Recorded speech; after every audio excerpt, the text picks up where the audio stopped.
Le pêcheur, d'une seule technique, d'un seul appât, connaîtra les heures creuses.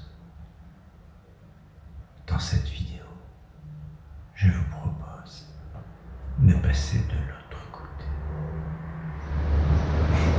Voilà, donc aujourd'hui je vous propose de venir au bord de l'eau avec ma canne à nymphe, mais pas forcément pour pêcher à la nymphe justement, parce que dans mes dernières sorties je me retrouve confronté à d'énormes bassines dans lesquelles j'ai beaucoup de mal à rendre mes nymphes crédibles. Je me suis dit, punaise, là au Véron-Magné ça serait bien, sauf que une sortie comme ça avec deux cannes c'est assez fastidieux. Donc j'ai profité de cette matinée pour faire des tests au Véron-Magné, à la cuillère et au poisson nageur. Et dans tous les cas, j'ai pris une truite. Voilà, donc sans passer énormément de temps. Et j'ai même pris un verron pour prendre la truite au Véron-Magné. Voilà. Bon, elle n'est pas grosse, mais c'est une truite pêchée à la nymphe. Voilà, donc en quelques minutes, le montage précédent est rangé et celui-ci est monté. Maintenant, l'idée, c'est d'aller pêcher quelque chose à mettre au bout.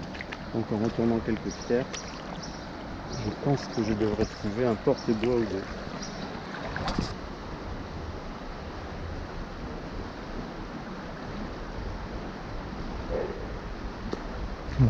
Voilà, à nouveau opération bas de ligne, on renroule et je vais en installer un autre.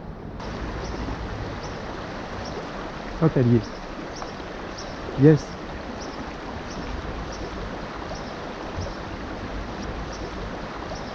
Elle est plutôt jolie, hein. Très bonne canne au Véron-Magné. Alors ça change un peu de d'habitude, mais elle est belle, elle est belle. Ah yes.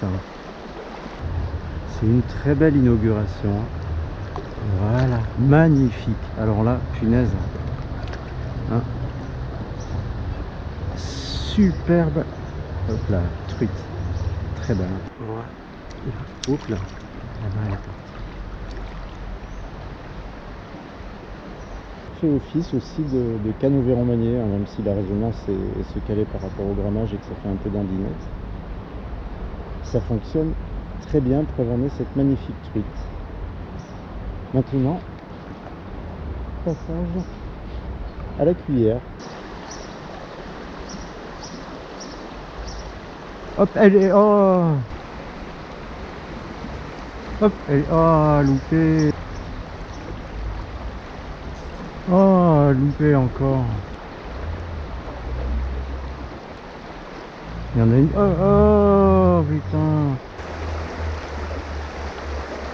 Hop, ah, loupé! Vraiment compliqué quand même, hein, la pêche à la cuillère avec une canne à nymphe.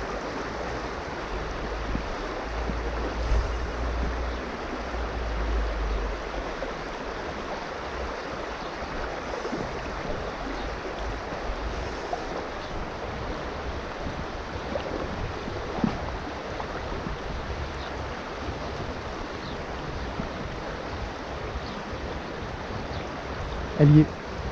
Voilà. Excellent.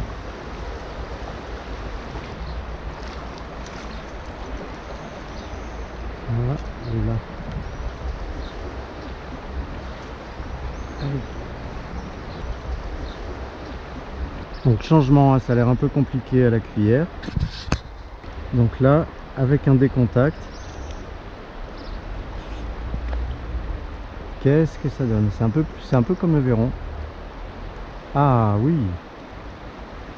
Oula. Bon, je m'en doutais un peu hein, tout à l'heure, mais le côté imitatif de la cuillère est moyen. La question du temps de passage, mais là c'est vraiment assez erratique. J'ai volontairement mis un décontact qui est un peu plus lourd, puisque l'idée, je le rappelle, c'est quand même de pouvoir pêcher des étendues d'eau profondes. Sinon la nymphe s'en tire très bien. Oh, elle y est. Voilà. Elle y était. Bon, moi ça marche. Après avoir pêché à la cuillère, il vaut mieux une cuillère un petit peu plus lourde parce que comme la canne est assez, j'allais dire élastique, elle a tendance à faire voler la cuillère, alors qu'une cuillère un peu plus lourde avec une palette plus grande s'ancre mieux dans les débits d'eau et le résultat était quasiment immédiat. Le poisson nageur c'est parfait justement grâce à l'action de la canne pour provoquer une nage complètement erratique en dévalaison, et en montaison c'est parfait parce que sa souplesse accompagne le poissonnet de leurre dans les veines d'eau, et ça a marché du tonnerre hyper rapidement là, cette fois-ci. La cuillère ça a été compliqué pour arriver à piquer une truite. J'espère que cette vidéo vous donnera quelques petites idées de pêche pour agrémenter vos sorties, et voilà, c'est peut-être la possibilité d'aller chercher les truites différemment.